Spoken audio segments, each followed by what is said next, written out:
Good morning. Good morning. This is Pastor Darlene A. Moore, and it's kind of windy out here. Oh my God, it's really windy. We are ministering this week on You Should Keep Hope Alive, coming from Hebrews, the 11th chapter, verse 1.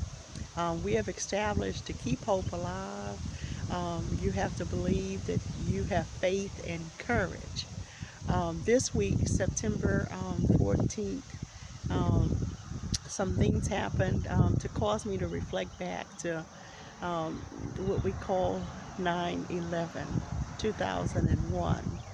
And so then I went back and I looked at possibilities of hope. And so the upper room was sharing about words of encouragement, words of encouragement.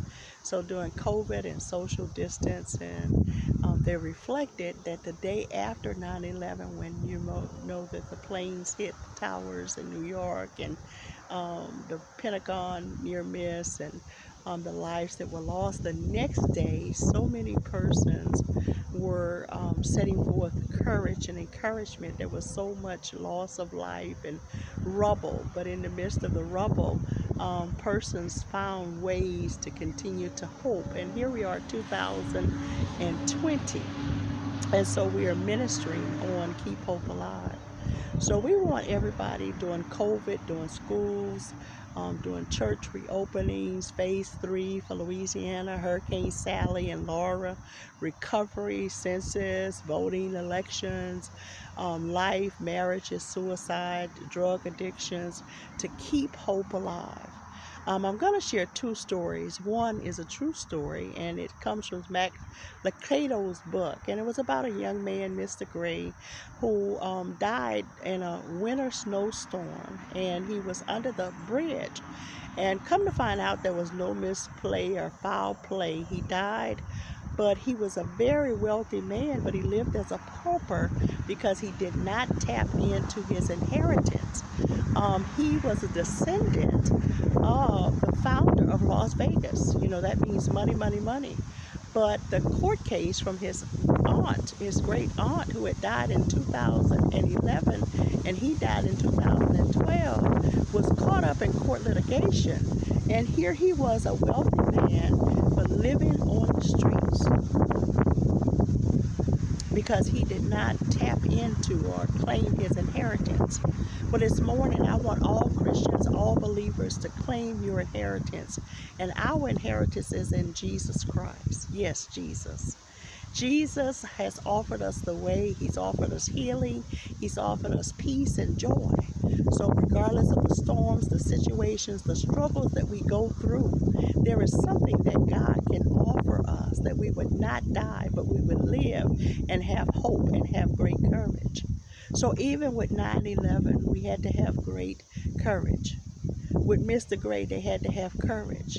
And then there was a young lady who went to college, and she was a junior college. She wanted a car. She didn't want to wait. She told her dad, "That's my car." And it looked good, but he wanted them to get it checked out. She said, "No, Daddy, that's my car." So he submitted. He didn't want to tell her, "I told you so." Got that car off the lot. It looked good on the outside, but boy, on the inside, it started shaking, started running hot. And of course, the young child, she was supposed to be going to college, she ignored all the signs. Then she asked one day, several weeks after going to college, not to go to class, but to go to a party. So the daddy, he didn't resist. He said, "Go ahead on, baby." You know, some lessons in life, when we want to keep hope alive, we just keep letting people live like they want to live till they find out the real deal. Nevertheless, that car, she went and picked up a friend, was headed to the party. It died out. And there they were in the middle on a long, dark road in a winter storm before cell phones. Well, somebody finally came up. They were nearly freezing to death. Picked them up, took them to safety, and they still went to the party. Oh, yeah, they went. Called the dad. He said, "Let me talk to the parents. Y'all spend the night. I'll come in the morning." Then they went to go get her car. When they went to go get that car, it was flattened. And they said, "Certainly, this could not be my car," but it was. They checked with the police report. Certainly somebody had hit the car, and they found out the time was 2 minutes 2 minutes after, there was a drunk driver came along in a U-Haul, totaled out that car. He made the police report. And to make a long story short, to keep hope alive, they realized that Mr. Mike was an angel sent by God, right on time. You see, sometimes we don't want to wait. During COVID, we don't want to wait. We want to get out. We want to go. We don't want to social distance. We want to get back in the building. We don't want to learn our lessons until after. So God lets us do long as we want to.